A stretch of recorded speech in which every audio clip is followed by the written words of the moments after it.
안녕하세요. 힐링보이스 폴킴입니다. 오늘은 능력으로 감동되는 복음 두 번째 시간입니다. 챕터 3, 왜 오직 믿음으로만 의롭다함을 받을 수 있는가? 라는 제목 가지고 여러분과 은혜의 시간을 나누고자 합니다. 조나단 에드워즈는 기독교 중심이라는 책에서 믿음으로 의롭다함을 받는 이유가 믿음이 우리를 그리스도와 연합시키기 때문이라고 했습니다. 찰스 피니는 다른 면을 지적했는데 매우 중요합니다. 칭의를 믿음으로 말미암아 얻게 되는 이유는 무엇입니까? 그것은 믿음의 본질과 효과 때문이라고 대답할 수 있습니다. 믿음은 칭의의 수단으로 정해졌습니다. 왜냐하면 믿음은 성화를 이루는 자연스러운 수단이기 때문입니다. 아무 생각도 없이 믿는 자들은 믿음이 단지 죄사함과 하나님의 자녀가 되는 권세를 준다고 생각합니다. 그러나 성경에 의하면 믿음은 마음을 깨끗하게 합니다. 믿음은 사람을 거룩하게 만듭니다. 믿음은 하나님께 순종하게 합니다. 믿음은 율법을 굳게 세웁니다. 믿음은 하나님을 기쁘게 해드리는 삶을 가능케 합니다. 그리고 믿음은 세상을 이기게 합니다. 놀랍지요? 그럼 왜 믿을 때 이런 변화가 일어날까요?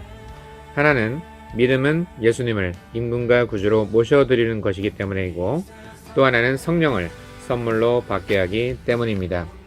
갈라디아서 3장 2절 5절 내가 너희에게서 다만 이것을 알려하노니 너희가 성령을 받은 것이 율법의 행위로냐 혹은 듣고 믿음으로냐. 너희에게 성령을 주시고 너희 가운데서 능력을 행하시는 일이 율법의 행위에서냐 혹은 듣고 믿음에서냐. 우리는 성령을 통해서만 죄를 이기고 말씀대로 살 수 있습니다. 그런데 율법은 성령을 주지 못합니다. 믿음만이 그 일을 할 수 있습니다. 그래서 율법의 행위로는 의롭다함을 얻을 수 없고 오직 믿음으로만 의롭다함을 얻을 수 있는 것입니다. 이 진리는 예수님이 십자가를 지신 목적을 알 때 더욱 선명해집니다. 갈라디아서 3장 13절에서 14절 그리스도께서 우리를 위하여 저주를 받은 바 되사 율법의 저주에서 우리를 속량하셨으니 기록된 바 나무에 달린 자마다 저주 아래에 있는 자라 하였습니다. 이는 그리스도 예수 안에서 아브라함의 복이 이방인에게 미치게 하고 또 우리로 하여금 믿음으로 말미암아 성령의 약속을 받게 하려 함이라.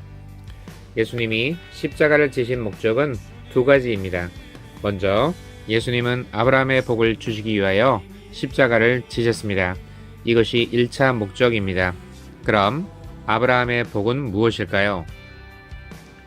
갈라디아서 3장 8절에서 9절 또 하나님이 이방을 믿음으로 말미암아 의로 정하실 것을 성경이 미리 알고 먼저 아브라함에게 복음을 전하되 모든 이방인이 너로 말미암아 복을 받으리라 하였느니라. 그러므로 믿음으로 말미암은 자는 믿음이 있는 아브라함과 함께 복을 받느니라. 보십시오. 의가 바로 복입니다. 그러므로 아브라함의 복은 칭의를 뜻합니다. 다음으로 예수님은 성령을 주시기 위해 십자가를 지셨습니다. 예수님은 하나님이 약속한 성령을 주기 위해 십자가를 지셨습니다. 다음 구절도 같은 뜻입니다. 요한복음 7장 39절 이는 그를 믿는 자들이 받을 성령을 가리켜 말씀하신 것이라. 예수께서 아직 영광을 받지 않으셨으므로 성령이 아직 그들에게 계시지 아니하시더라. 찰스 아지는 성령께서 보내심을 받은 것은 그리스도의 구속의 역사 때문이다. 성령의 감화와 임재는 그리스도의 죽으심에 의해 확보되는 위대한 복이다 라고 말했습니다. 그래서 우리는 아무리 거룩해도 그리고 아무리 능력이 있어도 자랑할 수가 없습니다. 할렐루야. 그건 그렇고 왜 예수님은 죽으시면서까지 성령을 주시고자 하셨을까요? 그것은 성령이 새 언약의 핵심이고 궁극적인 목적이기 때문입니다. 새 언약하면 대개 피를 떠올립니다. 그러나 피가 전부가 아닙니다. 에스겔서 36장 27절 내 신을 너희 속에 두어 너희로 내 율례를 행하게 하리니 너희가 내 규례를 지켜 행할지라. 피와 성령이 이 두 가지가 새 언약의 핵심입니다. 피는 죄를 사합니다. 성령은 마음과 생각에 하나님의 법을 기록합니다. 즉 말씀대로 살 수 있게 해줍니다. 결국 예수님은 성령을 통해서 거듭나게 하여 말씀대로 살 수 있게 하려고 십자가를 지신 것입니다. 디도서 2장 14절. 그가 우리를 대신하여 자신을 주심은 모든 불법에서 우리를 속량하시고 우리를 깨끗하게 하사 선한 일을 열심히 하는 자기 백성이 되게 하려 하심이라. 우리는 이런 사람이 되어야 합니다.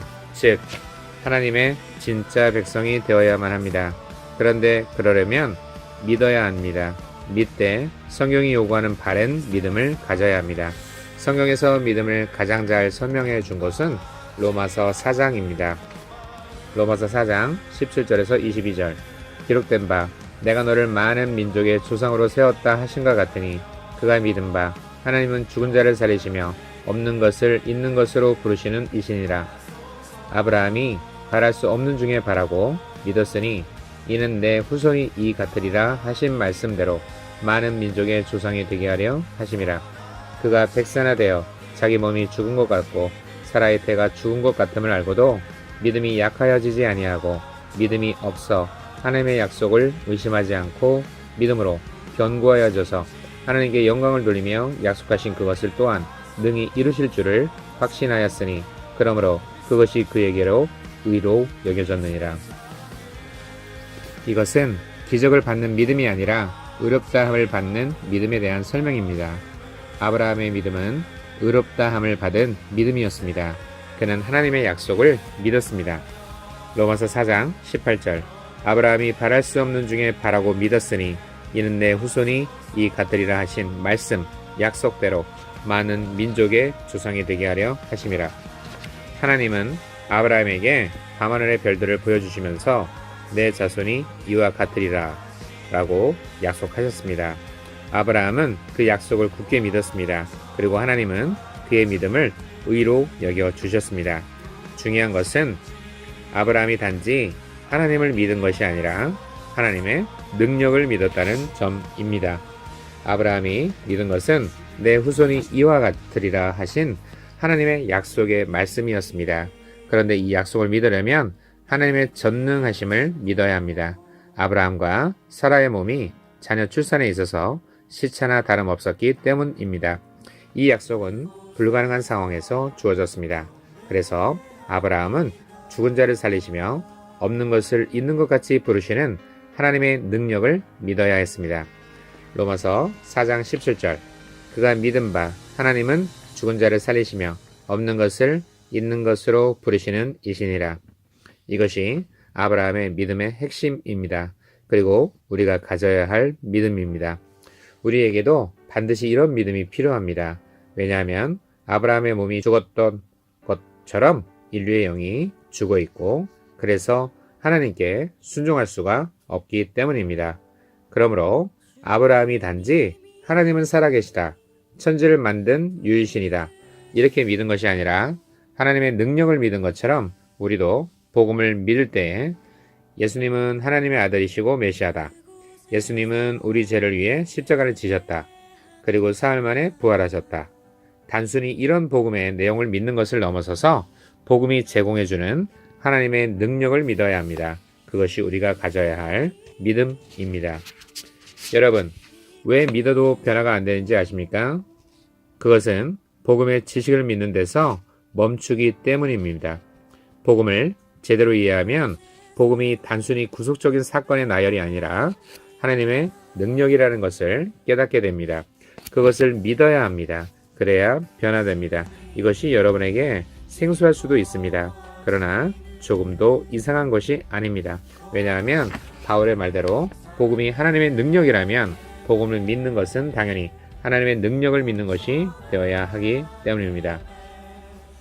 고린도전서 2장 1절에서 5절 말씀을 보면 잘 나와 있습니다. 그렇다면 복음을 하나님의 능력으로 믿으라는 말은 구체적으로 어떤 의미일까요? 로마서 6장에 의하면 그것은 이런 의미입니다. 우리가 예수님을 믿으면 주님과 연합이 이루어지는데 주님의 죽음이 나의 죽음이 되고 주님의 부활이 나의 부활이 됩니다. 그래서 죄에 대하여 죽고 하나님께 대하여 살아납니다. 새 생명 가운데 행할 수 있게 됩니다. 로마서 6장 3절에서 4절 말씀에 나와 있습니다. 이것을 믿으라는 것입니다. 또 갈라디아서 3장에 의하면 그것은 이런 의미입니다. 예수님은 아브라함의 복인 의롭다함 뿐만 아니라 성령을 주기 위해 십자가에 달리셨습니다. 그러므로 믿으면 의롭다함 뿐만 아니라 성령을 받게 되고 성령에 의해 죄를 이기고 능히 말씀대로 살 수 있게 됩니다. 이 사실을 믿어야 합니다. 이것을 믿는 것이 복음을 하나님의 능력으로 믿는 것입니다. 그러므로 이것을 믿으세요. 그러면 변화될 것입니다. 복음은 우리가 믿어야 할 교리나 신조가 아닙니다. 우리가 경험해야 할 능력입니다. 그리고 그 능력을 경험하는 것이 곧 구원입니다. 고린도전서 1장 18절 십자가의 도가 멸망하는 자들에게는 미련한 것이요 구원을 받는 우리에게는 하나님의 능력이라. 참으로 믿는 자들은 십자가의 도를 능력으로 경험합니다. 유기성 목사님은 이렇게 말했습니다. 구원받은 우리에게 십자가는 하나님의 능력입니다. 당신은 십자가의 도가 어떤 능력인지 알고 있습니까? 십자가의 능력을 구체적으로 체험해 본 적이 있습니까? 예수님을 믿어도 제대로 믿지 못하는 사람은 십자가의 도가 왜 능력인지 모릅니다. 그리스도인이라 자칭하면서 돈의 능력은 알고 십자가의 능력은 모르는 신자라면 분명히 문제가 있습니다. 그러므로 복음은 나를 죄에서 구원할 하나님의 능력으로 믿으세요. 그래서 먼저 자신이 변화되고 그리고 수많은 영혼들을 변화시키는 여러분 되시기 바랍니다. 여기까지 제3장 왜 오직 믿음으로만 의롭다함을 받을 수 있는가 말씀을 낭독해 드렸습니다. 오늘 하루도 예수님의 구원의 능력으로 승리하시고요. 매일매일 구원의 능력을 통해서 능력으로 관통되는 복음을 통해서 저와 여러분이 승리하는 아름다운 삶을 살았으면 좋겠습니다. 샬롬, 감사합니다.